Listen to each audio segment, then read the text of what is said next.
আমাদের সিরাজগঞ্জে একটা ভাইরাল ফল এসেছে। এই ফলটির নাম আমরা এখনো তো জানি না। তো কেউ কেউ বলতেছে এটা হচ্ছে বক্স বাদাম, কেউ বা বলতেছে এটা জংলি কাঠ বাদাম। তো যাই হোক, এটা বেশ সুন্দর একটা ফল এবং আকর্ষণীয় ফল। এভাবে আসলে খুলতে হয়, এটা আমি এর আগেই খুলেছি। এটা অনেক শক্তভাবে লাগানো থাকে। তো এর ভেতরে এই যে অনেকগুলো ছোট ছোট বাদাম ফল থাকে, এই ফলগুলো দেখতে অনেক চমৎকার এবং আকর্ষণীয়, অনেক উজ্জ্বল রঙের। মেয়েরা যেরকম বোরকা পরে থাকে, সেই বোরকার কালো যে একদম ধবধবে কালো একটা রং থাকে, সেরকম উজ্জ্বল একটা রং। তো এই ফলগুলো বেশ শক্তভাবে এইখান দিয়ে আটকানো থাকে। তো আমি এখান থেকে একটা ফল নিব, নিয়ে এটাকে ছিলে খাওয়ার চেষ্টা করব যে এটা কেমন, আমি সেটা রিভিউ দেব।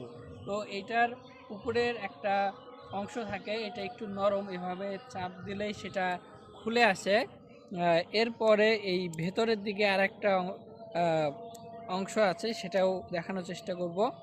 তো এই উপরের যে খোলসটা থাকে সেটাকে আমরা খুব সহজেই ছিঁড়ে ফেলতে পারলাম, কিন্তু পরবর্তীতে এখানে আর একটা কাভার আছে, এইটাকে অনেক জোরে চাপ দিতে হয়, অনেক শক্ত এটা।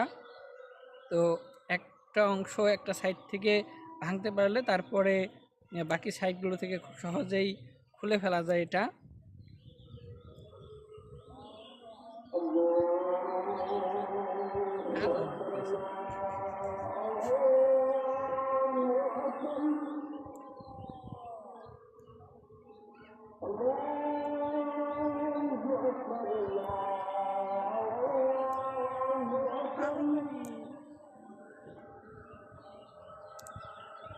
এই যে ভেতরে আরও একটা কিন্তু চামড়ার মতো সাদৃশ্য বস্তু আছে, এরপরেই বেরিয়ে আসলো সেই বাদামটা।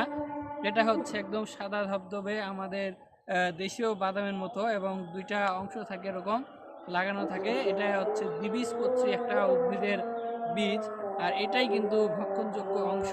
এটা খেতে একদম বাদামের মতো, কাঠবাদামের মতো। আমি এখন একটু খেয়ে দেখাই, বেশ সুস্বাদু। এবং আমরা যে কাঠবাদাম খাই, একদম কাঁচা কাঠবাদাম যেটা, সেটার মতোই এর স্বাদ। আপনারা যারা এই ফলটি কোথাও দেখবেন, অবশ্যই একবার খেয়ে দেখার চেষ্টা করবেন। আমি সিরাজগঞ্জের বাজার থেকে নিয়ে এসে মাত্র 40 টাকা দিই।